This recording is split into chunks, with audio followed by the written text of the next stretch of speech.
Haciendo referencia a la Operación Barbarroja, que se llevó a cabo el 22 de junio del 41, 15 días antes de ese acontecimiento, muere en su residencia en la Holanda ocupada por los alemanes el último emperador de Alemania, el Kaiser Guillermo II, que fue el jefe de Estado de Alemania durante la Primera Guerra Mundial entre 1914 y 1918, que muchos alemanes consideran ya después de la Segunda Guerra Mundial que con la muerte del último emperador alemán, por un enfisema pulmonar y también pues por su edad avanzada, significó el fin del esplendor de Alemania. ¿Por qué? Porque él nació en 1859 durante la época del reino de Prusia. Vio en su juventud cómo se levantó el imperio alemán en la década de 1870 bajo el gobierno del canciller Otto von Bismarck. Era el príncipe heredero cuando él toma el poder en 1889 y fue el jefe de Estado de Alemania hasta 1918. Después se va hacia el exilio, hacia Holanda, y ve cómo surge la República de Weimar, después la llegada al poder de Adolfo Hitler, que se restaura el imperio alemán, en este caso es el tercer imperio alemán. Así que uno lo ubica en la historiografía como el tercer Reich.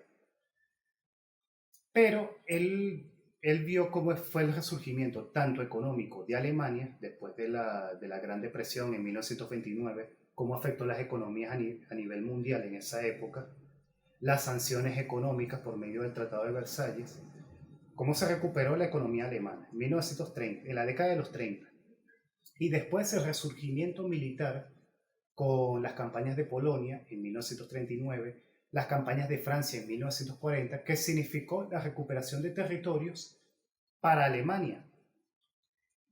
Pero él no llegó a ver, en este caso el Kaiser Guillermo,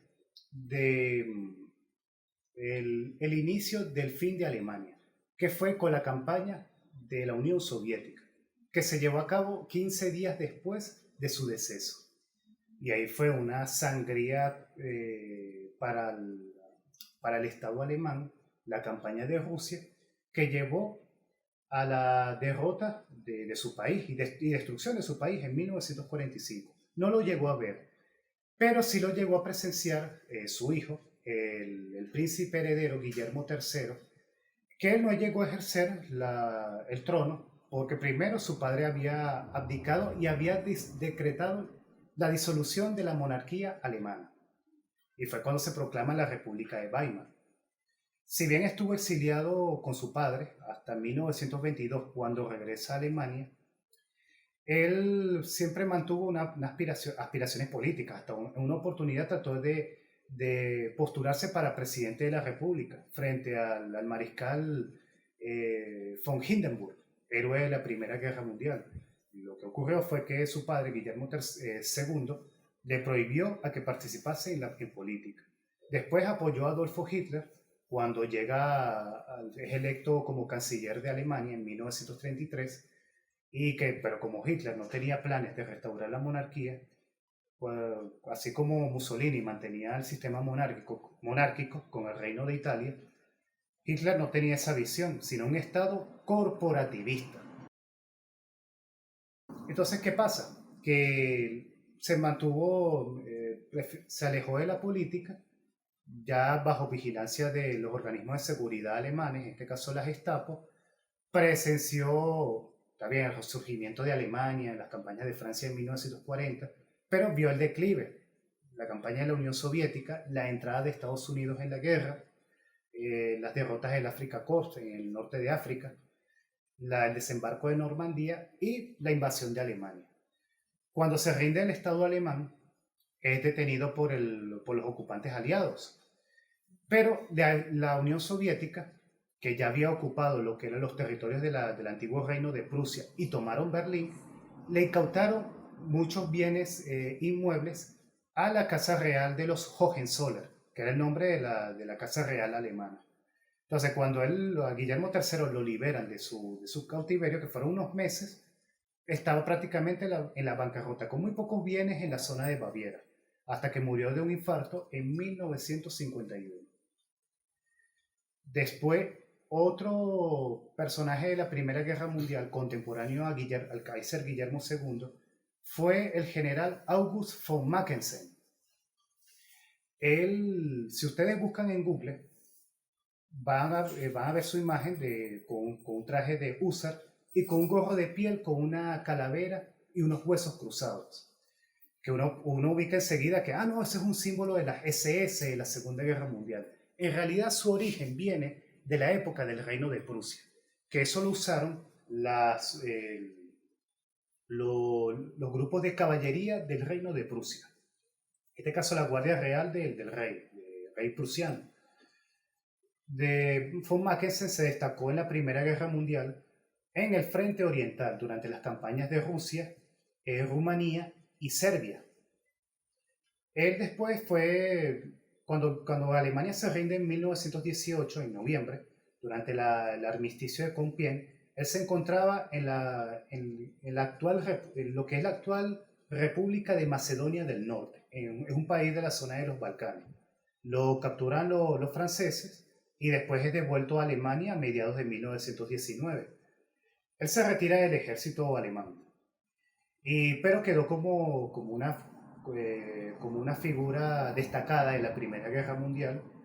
A lo largo de la década de los 20, los 30, no tuvo ninguna participación política, pero él fue testigo de los periodos históricos de su país. Él nació en 1850. Nació en la época del Reino de Prusia, la época del Imperio Alemán, la República de Weimar en la década de 1920, el Tercer Reich, y vivió hasta los 95 años.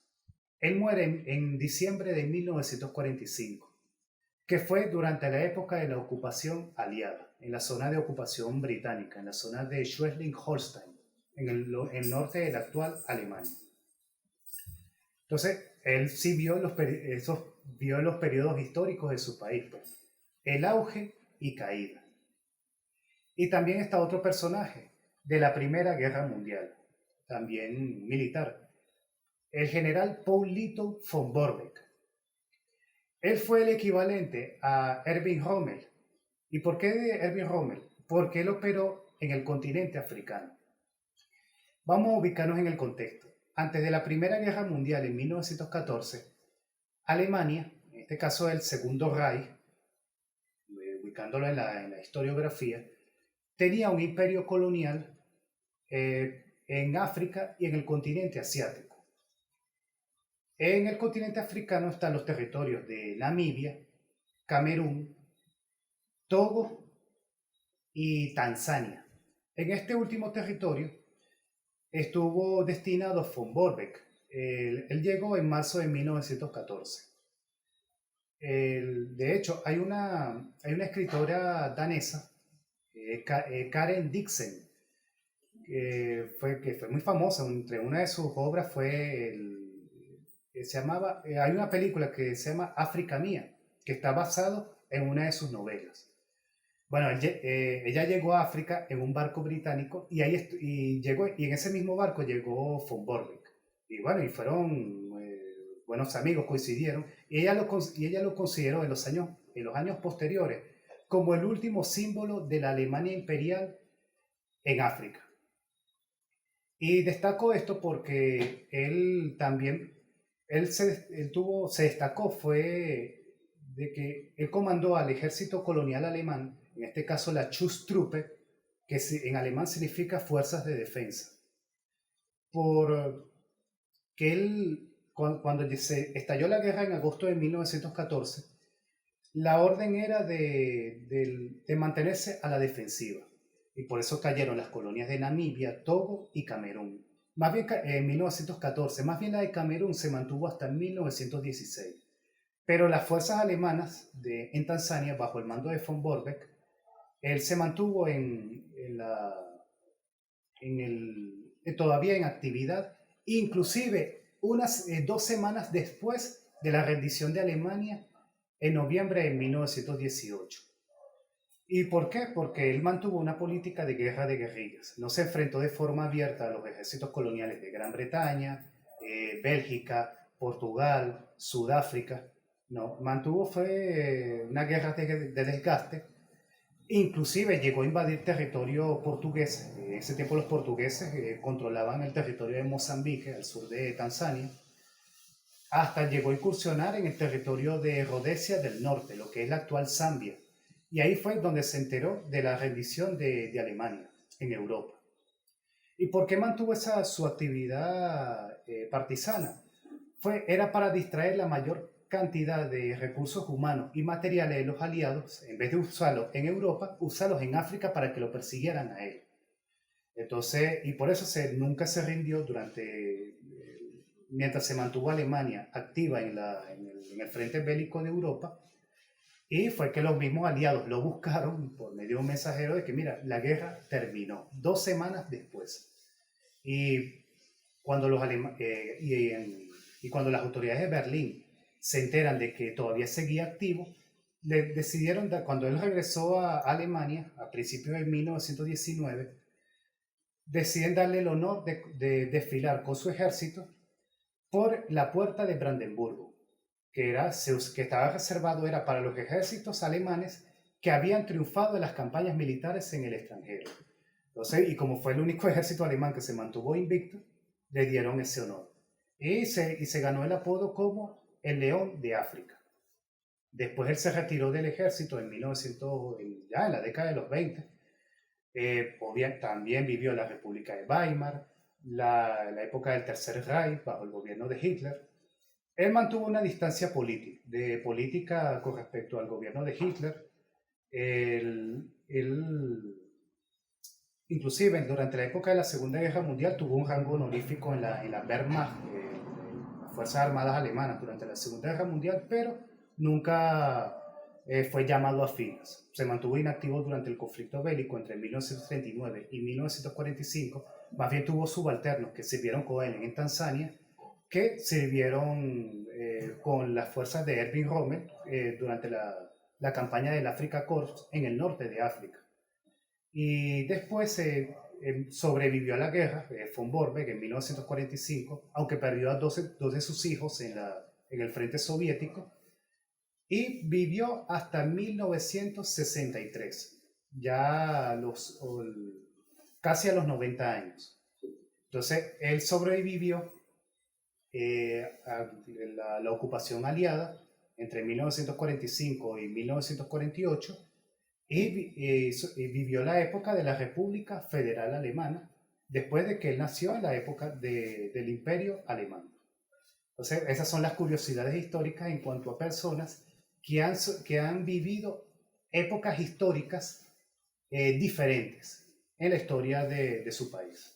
En este caso, Alemania, que ha pasado por hechos históricos así tan drásticos.